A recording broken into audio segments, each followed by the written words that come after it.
বিসমিল্লাহির রহমানির রহিম। পরম করুণাময় ও অসীম দয়ালু আল্লাহর নামে শুরু করছি। তিনি পরাক্রমশালী, দয়াময়। জাক্কুম গাছ পাপির খাদ্য হবে, গলিত তামার মতো পেট ফুটতে থাকবে, যেমন ফুটন্ত গরম পানি। তাকে ধরো এবং টেনে নিয়ে যাও জাহান্নামের মাঝে। তার মাথার উপর ফুটন্ত পানির শাস্তি ঢেলে দাও। স্বাদ গ্রহণ করো, তুমি তো সম্মানিত, সম্ভ্রান্ত। এই সম্পর্কে তোমরা সন্দেহ করতে। মুত্তাকিরা নিরাপদ স্থানে থাকবে, উদ্যানরাজি ও ঝর্ণার মাঝে। তারা পরিধান করবে পাতলা ও পুরু রেশমি পোশাক। মুখোমুখি এরূপেই আমি তাদেরকে ডাগর চোখ বিশিষ্ট স্ত্রী দিব। তারা শান্ত মনে বিভিন্ন ফলমূল আনতে বলবে। তারা মৃত্যু গ্রহণ করবে না, প্রথম মৃত্যু ছাড়া, এবং আপনার রব তাদের জাহান্নামের আযাব থেকে রক্ষা করবেন। রবের দয়ায় মহা সাফল্য। আমি আপনার ভাষায় কুরআনকে এতটাই সহজ করে দিয়েছি যাতে তারা উপদেশ গ্রহণ করে। আপনি অপেক্ষা করুন, তারাও প্রতীক্ষায় আছে। আসসালামু আলাইকুম। নিপা আহমেদ ব্লগে সবাইকে স্বাগত জানাচ্ছি নতুন আরও একটি ব্লগ ভিডিও দেখার জন্য। আর এই মুহূর্তে কাছে এবং দূরে, দেশ এবং দেশের বাইরে থেকে যে যেখান থেকে আমার ব্লগ ভিডিওটি দেখছেন, সকলের সুস্থতা কামনায় শুরু করছি আমার আজকের ব্লগ। আমি নিপা বলছি অস্ট্রিয়া থেকে। আশা করছি কাছে দূরে যে যেখানে আছেন সবাই অনেক বেশি ভালো আছেন। আমরাও আল্লাহর অশেষ রহমতে আলহামদুলিল্লাহ ভালো আছি। তো এই তো আরও একটি নতুন ব্লগ ভিডিও নিয়ে চলে আসলাম আপনাদের সামনে। আশা করছি আজকের ব্লগ ভিডিওটি আপনাদের কাছে অনেক বেশি ভালো লাগবে। তো যাই হোক, আমরা যে অবস্থায় থাকি না কেন অবশ্যই আল্লাহর শুকরিয়া আদায় করতে হবে। ভালো মন্দ, সুখ দুঃখ সব কিছু মিলিয়েই হচ্ছে আমাদের জীবন।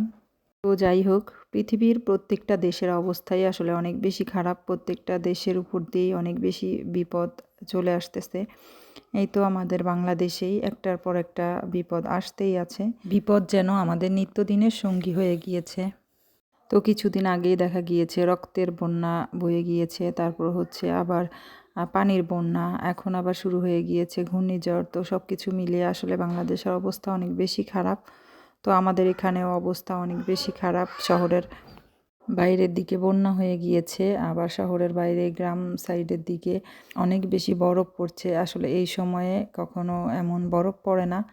বেশিরভাগ সময় দেখা যায় ডিসেম্বর জানুয়ারির দিকেই হচ্ছে বরফ পড়ে, তবে এখন থেকেই হচ্ছে বরফ পড়া শুরু হয়ে গিয়েছে শহরের বাইরের দিকে। শহরের ভিতরে অনেক বেশি বৃষ্টি আর হচ্ছে ঝড় তুফান, অনেক বেশি ঝড় হচ্ছে, অনেক প্রচণ্ড বাতাস। তো যাই হোক, সবাই সবার জন্য দোয়া করবেন। আর আমার এই ভিডিও আরও 2 দিন আগেই হচ্ছে করা ছিল, তাই আজকে আপনাদের সাথে শেয়ার করে দিচ্ছি। এমনিতেই দেখা যায় চ্যানেলের অবস্থা খুব বেশি ভালো না, তারপর আবার যদি ভিডিও আপলোড বন্ধ করে দিই এতে করে আরও বেশি খারাপ হয়ে যাবে। এই জন্যই হচ্ছে ভিডিওটা কষ্ট হলেও এডিট করে ভয়েস দিয়ে হচ্ছে আপনাদের সাথে শেয়ার করছি।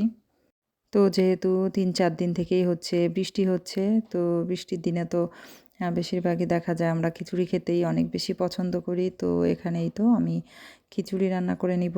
তো প্রথমে তো দেখতেই পেয়েছেন আমি শুধু মুগ ডাল দিয়েই হচ্ছে খিচুড়িটা রান্না করব। তো মুগ ডালগুলো প্রথমে ভেজে আমি ভিজিয়ে রেখেছিলাম, তারপরে হচ্ছে চাল দিয়ে আর হচ্ছে মুগ ডাল দিয়ে একসঙ্গে আমি ধুয়ে পানি ঝরিয়ে নিয়েছি। আর এই তো শুধু মুগ ডাল দিয়ে খিচুড়ি রান্না করলে অনেক বেশি মজা হয়। তো আমি খুবই কম মশলা দিয়েই হচ্ছে এই খিচুড়িটা রান্না করে নিয়েছি। তো আমি এখানে বাসমতি চাউল দিয়েই হচ্ছে খিচুড়িটা রান্না করছি।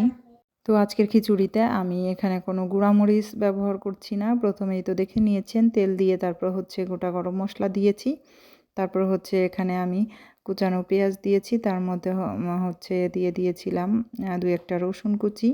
তো কিছু সময় ভেজে নিয়েই হচ্ছে আমি এখানে আদা রসুনের পেস্ট দিয়েছি, আর হচ্ছে দিয়েছি শুধু হলুদের গুঁড়া আর হচ্ছে পরিমাণ মতো লবণ। তো আমি এখানে কোনো জিরা গুঁড়া বা ধনিয়া গুঁড়াও ব্যবহার করিনি। তো এভাবেই খুব কম মশলায় হচ্ছে এই খিচুড়িটা রান্না করলেও অনেক বেশি মজা হয়।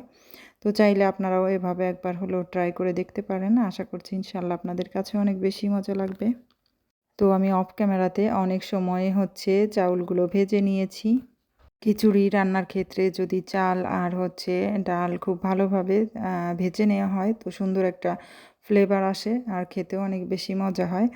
তো আমি প্রথম অবস্থায় হচ্ছে অফ ক্যামেরাতে খুবই সামান্য পরিমাণে লবণ দিয়েছিলাম। এরপরেই হচ্ছে এখানে পরিমাণ মতো ফুটন্ত গরম পানি দিয়েছি, তার মধ্যে আবারও পরিমাণ মতো লবণ দিয়ে কিছু সময় রান্না করে নিয়েছি। তো পানিটা অনেকটাই হচ্ছে শুকিয়ে গেছে। এরপরে হচ্ছে এখানে আমি কিছু মটরশুঁটি দিয়ে দিয়েছি। তো চাইলে আপনারা মটরশুঁটিটা স্কিপ করতে পারেন। তো আমার কাছে এভাবে মটরশুঁটি দিলে অনেক বেশি ভালো লাগে, এই জন্যই হচ্ছে দিয়ে দিয়েছি। তো এই তো এরপরে দমে রেখে দিয়েছিলাম। তো দমে রেখে দিয়ে এরপরে লাস্ট দিকেই তো দিয়ে দিলাম এখানে কিছু ধনিয়া পাতা। তো সুন্দর একটা ফ্লেভার আসার জন্যই হচ্ছে আমি এখানে ধনিয়া পাতা দিয়ে দিলাম। আর আমি পেঁয়াজের সঙ্গে হচ্ছে কাঁচামরিচ দিয়েছিলাম, এই জন্যই হচ্ছে আর গুঁড়ামরিচটা ব্যবহার করিনি। তো আমার কাঁচামরিচগুলো অনেক বেশি ঝাল ছিল, 2টা কাঁচামরিচ দিয়েছি, এতেই অনেক ঝাল হয়েছিল, এই জন্য হচ্ছে আর গুঁড়ামরিচ ব্যবহার করিনি। তো চাইলে আপনারা ব্যবহার করতে পারেন। আর এই তো এদিকে আমি বেগুন ভাজি করে নিচ্ছি। আর খিচুড়ি রান্নার লাস্ট দিকে যদি একটু ঘি দিয়ে দেওয়া হয়, এতে করে অনেক সুন্দর একটা ফ্লেভার আসে। তো এই তো আর এই তো এখানে বেগুন ভেজে নিচ্ছিলাম। তো বেগুন আমি একটু অন্যভাবে হচ্ছে ভেজে নিয়েছি।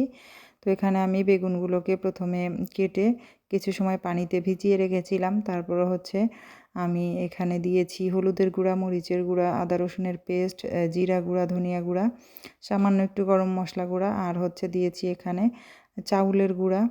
তো এভাবে সব কিছু দিয়েই হচ্ছে বেগুনটা ভেজে নিয়েছি। তো এভাবে বেগুন ভেজে নিলে অনেক বেশি ক্রিস্পি হয়, খেতে অনেক মজা হয়। আর এরপরে হচ্ছে খিচুড়ির সঙ্গে খাওয়ার জন্য এখানে আমি ইলিশ মাছ নিয়েছি। তো ইলিশ মাছগুলো আমি লবণ হলুদ দিয়ে হচ্ছে ভেজে নিয়েছি। আর কিছু নিয়েছি এখানে শুকনা মরিচ। তো এভাবে গোটা শুকনা মরিচ নিলেও কিন্তু খিচুড়ির সঙ্গে খেতে অনেক ভালো লাগে। তো এই তো সব কিছু মিলিয়ে হচ্ছে আমার রান্নাগুলো শেষ হয়ে গিয়েছে। তো এরপরে হচ্ছে পরিবেশনের পালা। আর এই তো আমি আমার পছন্দ অনুযায়ী হচ্ছে প্লেটটা সাজিয়ে নিচ্ছি। আর যে কোনো খাবারই যদি একটু সুন্দর করে ডেকোরেশন করা হয়, একটু সুন্দর করে সাজিয়ে গুছিয়ে নেওয়া হয়, এতে করে কিন্তু খেতে অনেক বেশি ভালো লাগে। আর এই তো এখানে নিয়ে নিয়েছি আমি সালাদ কেটে, শসা, টমেটো আর হচ্ছে গাজর নিয়েছি। তো সামান্য একটু লবণ দিয়েই হচ্ছে মেখে নিলাম। তো যাই হোক, এই তো প্লেট সাজানো হয়ে গিয়েছে, এখন হচ্ছে খাবার পালা। তো ভিডিও দেখতে দেখতে যারা এই পর্যন্ত চলে আসছেন অথচ একটা লাইক দিতে ভুলে গিয়েছেন, প্লিজ একটা লাইক দিয়ে আমার ভিডিওটি কন্টিনিউ করবেন। আর আজকে যারা নতুন আমার চ্যানেলে ভিজিট করছেন তারা চাইলে আমার এই ছোট্ট চ্যানেলটি সাবস্ক্রাইব করে আমার চ্যানেলের পাশেই থেকে যেতে পারেন। পাশে থাকা বেল বাটনটি অল অপশনে ক্লিক করে দিবেন, এতে করে আমার নিত্য নতুন ভিডিও আপনাদের কাছে নোটিফিকেশন আকারে পৌঁছে যাবে। আপনারা আপনাদের সময় সুযোগ মতো আমার ভিডিওটি দেখে নিতে পারবেন। আর অলরেডি যারা এই কাজগুলো করেছেন তাদেরকে অসংখ্য অসংখ্য ধন্যবাদ। প্রতিনিয়ত যারা আপনাদের মূল্যবান সময় ব্যয় করে আমার ভিডিওগুলো দেখছেন তাদেরকেও অসংখ্য অসংখ্য ধন্যবাদ। তবে আমি সবার ভিডিও ইনশাল্লাহ বলেই হচ্ছে ফুল ওয়াচ করি। ভিডিও রিলেটেড কমেন্ট করতে পারি বা না পারি, তবে এতটুকু বিশ্বাস রাখতে পারেন আমি কারো ভিডিও হচ্ছে স্কিপ করে বা টেনে টেনে কেটে কেটে হচ্ছে দেখি না, সবার ভিডিও ফুল ওয়াচ করেই হচ্ছে দেখি। আর এই তো এদিকে হচ্ছে সন্ধ্যার দিকে একটু নাস্তার জন্য এখানে মোগলাই তৈরি করে নিব। তো এখানে মোগলাই হচ্ছে আমি সবজি দিয়ে করে নিব। এখানে গাজর নিয়েছি, আলু নিয়েছি, আর হচ্ছে পেঁয়াজ কুচি, কাঁচামরিচ আর হচ্ছে ধনিয়া পাতা। তার সঙ্গে আমি দিয়ে দিয়েছিলাম এখানে জিরা গুঁড়া, আর হচ্ছে দিয়েছি এখানে গরম মশলা গুঁড়া, আর দিয়েছিলাম এখানে স্যুপ মশলা। আপনারা চাইলে নুডলসের প্যাকেটে যে মশলাটা পাওয়া যায় সেটাও ব্যবহার করতে পারেন, তবে অবশ্যই পেঁয়াজ কুচির পরিমাণটা একটু বাড়িয়ে দিবেন। আর হচ্ছে ধনিয়া পাতার কুচি, ধনিয়া পাতা দিলে আর হচ্ছে পেঁয়াজ কুচি পরিমাণে একটু বাড়িয়ে দিলে খেতে অনেক বেশি মজা হয়। তো এই তো আমি হচ্ছে রুটি বেলে নিয়েছি রুটির মতো শেপ করে। তো ডোটা তৈরি করা আপনাদের সাথে শেয়ার করিনি, খুব তাড়াহুড়া করেই হচ্ছে তৈরি করে নিচ্ছিলাম। আর এটা তো কম বেশি সবাই জানেন, আমি ময়দা দিয়েই হচ্ছে তৈরি করে নিচ্ছি। আর এভাবে আমি সবজি দিয়ে আর ডিমটা হচ্ছে আলাদা করে ফেটিয়ে, তো ডিমটা এভাবে উপর থেকে আমি এভাবেই দেওয়ার চেষ্টা করি, চাইলে একটা ডিম উপরে ভেঙেও দিতে পারেন। তো যদি দেখা যায় ডিম দিয়ে সবজি দিয়ে একসঙ্গে মিক্সড করে যদি রেডি করে রেখে দিয়ে, এতে করে অনেক বেশি পানি ছেড়ে দেয় সবজি থেকে, খুব তাড়াতাড়ি হচ্ছে রুটির মধ্যে দিলে চারিদিকে ছড়িয়ে যায়। তো এর জন্য হচ্ছে আমি এভাবেই দেওয়ার চেষ্টা করি, এতে করে দেখা যায় যে ডিমটা আর এদিকে ওদিকে ছড়িয়ে যায় না, আর হচ্ছে সবজি থেকেও পানি উঠে আসে না। তো চাইলে এভাবে আপনারা ট্রাই করতে পারেন। সবজি যদি ব্যবহার না করেন, শুধু যদি পেঁয়াজ মরিচ আর হচ্ছে ধনিয়া পাতা দিয়েও তৈরি করেন, তো উপরে হচ্ছে রুটির উপরে পেঁয়াজ মরিচের মিশ্রণটা দিয়ে এরপরে হচ্ছে ডিমটা দিয়ে দিবেন, এতে করে দেখা যাবে ডিমের মিশ্রণটা আর বাইরে বেরিয়ে যাবে না। আর এই তো আমি চারদিক থেকে সুন্দরভাবে হচ্ছে আটকিয়ে দিয়েছি, আর হাত দিয়ে একটু চেপে চেপে দিচ্ছি যাতে করে দেখা যাবে সব কিছু ভিতরেই থাকবে, বাইরে বের হয়ে যাবে না।